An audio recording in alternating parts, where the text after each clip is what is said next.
This is a story about a world obsessed with stuff. It's a story about a system in crisis.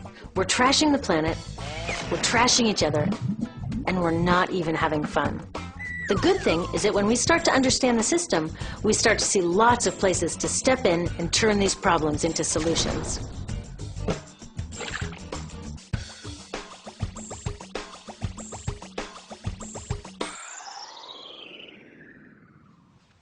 One of the problems with trying to use less stuff is that sometimes we feel like we really need it. What if you live in a city like, say, Cleveland, and you want a glass of water? Are you going to take your chances and get it from the city tap? Or should you reach for a bottle of water that comes from the pristine rainforest of Fiji?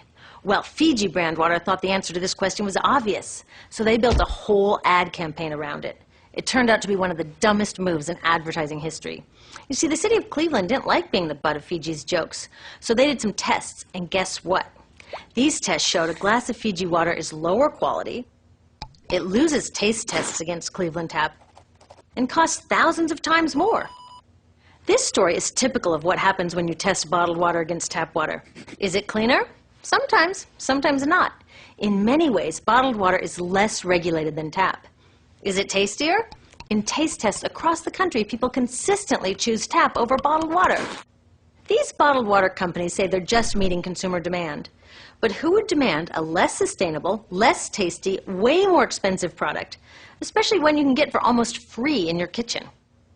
Bottled water costs about 2,000 times more than tap water. Can you imagine paying 2,000 times the price of anything else? How about a $10,000 sandwich? Yet people in the U.S. buy more than 500 million bottles of water every week. That is enough to circle the globe more than 5 times. How did this come to be? Well, it all goes back to how our materials economy works, and one of its key drivers, which is known as manufactured demand. If companies want to keep growing, they have to keep selling more and more stuff. In the 1970s, giant soft drink companies got worried as they saw their growth projections starting to level off. There's only so much soda a person can drink. Plus, it wouldn't be long before people began realizing soda is not that healthy and turned back to, gasp, drinking tap water. Well, the companies found their next big idea in a silly designer product that most people laughed off as a passing yuppie fad. Water is free, people said back then. What will they sell us next? Air? So how do you get people to buy this fringe product? Simple. You manufacture demand. How do you do that? Well, imagine you're in charge of a bottled water company. Since people aren't lining up to trade their hard-earned money for your unnecessary product, you make them feel scared and insecure if they don't have it. And that's exactly what the bottled water industry did. One of their first marketing tactics was to scare people about tap water with ads like Fiji's Cleveland campaign. When we're done, one top water executive said, tap water will be relegated to showers and washing dishes. Next, you hide the reality of your product behind images of pure fantasy. Have you ever noticed how bottled water tries to seduce us with pictures of mountain streams and pristine nature? But guess where 1/3 of all bottled water in the U.S. actually comes from? The tap. Pepsi's Aquafina and Coke's Dasani are 2 of the many brands that are really filtered tap water. But the pristine nature lie goes much deeper. In a recent full-page ad, Nestle said, bottled water is the most environmentally responsible consumer product in the world. What? They are trashing the environment all along the product's life cycle. Exactly how is that environmentally responsible? The problems start here with extraction and production, where oil is used to make water bottles.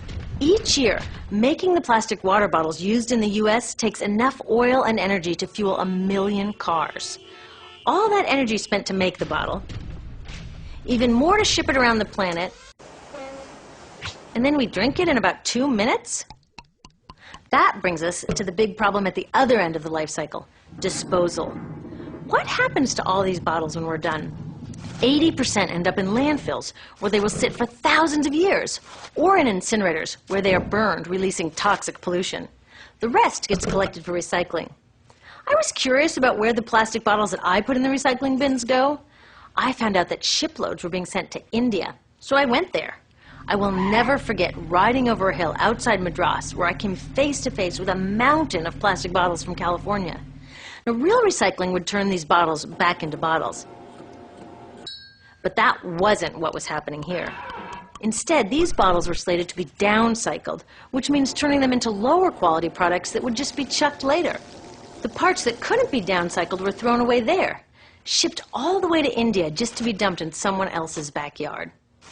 If bottled water companies want to use mountains on their labels, it would be more accurate to show one of these mountains of plastic waste. Scaring us, seducing us, and misleading us. These strategies are all core parts of manufacturing demand. Once they've manufactured all this demand, creating a new multi-billion-dollar market, they defend it by beating out the competition. But in this case, the competition is our basic human right to clean, safe drinking water. Pepsi's vice chairman publicly said, "The biggest enemy is tap water." They want us to think it's dirty and bottled water is the best alternative. In many places, public water is polluted, thanks to polluting industries like the plastic bottle industry. And these bottled water guys are all too happy to offer their expensive solutions, which keep us hooked on their products. It is time we took back the tap. That starts with making a personal commitment to not buy or drink bottled water unless the water in your community is truly unhealthy. Yes, it takes a bit of foresight to grab a reusable bottle on the way out, but I think we can handle it. Then take the next step. Join a campaign that's working for real solutions, like demanding investment in clean tap water for all. In the U.S., tap water is underfunded by $24 billion, partly because people believe drinking water only comes from a bottle. Around the world, 1 billion people don't have access to clean water right now. Yet cities all over are spending millions of dollars to deal with all the plastic bottles we throw out. What if that money was spent improving our water systems, or better yet, preventing pollution to begin with? There are many more things we can do to solve this problem. Lobby your city officials to bring back drinking fountains. Work to ban the purchase of bottled water by your school, your organization, or entire city. This is a huge opportunity for millions of people to wake up and protect our wallets, our health, and the planet. The good news is it's already started. Bottled water sales have begun to drop while business is booming for safe, refillable water bottles. Yay! Restaurants are proudly serving tap, and people are choosing to pocket the hundreds or thousands of dollars they would otherwise be wasting on bottled water. Carrying bottled water is on its way to being as cool as smoking while pregnant. We know better now. The bottled water industry is getting worried because the jig is up. We are not buying into their manufactured demand anymore. We will choose our own demands, thank you very much, and we are demanding clean, safe water for all.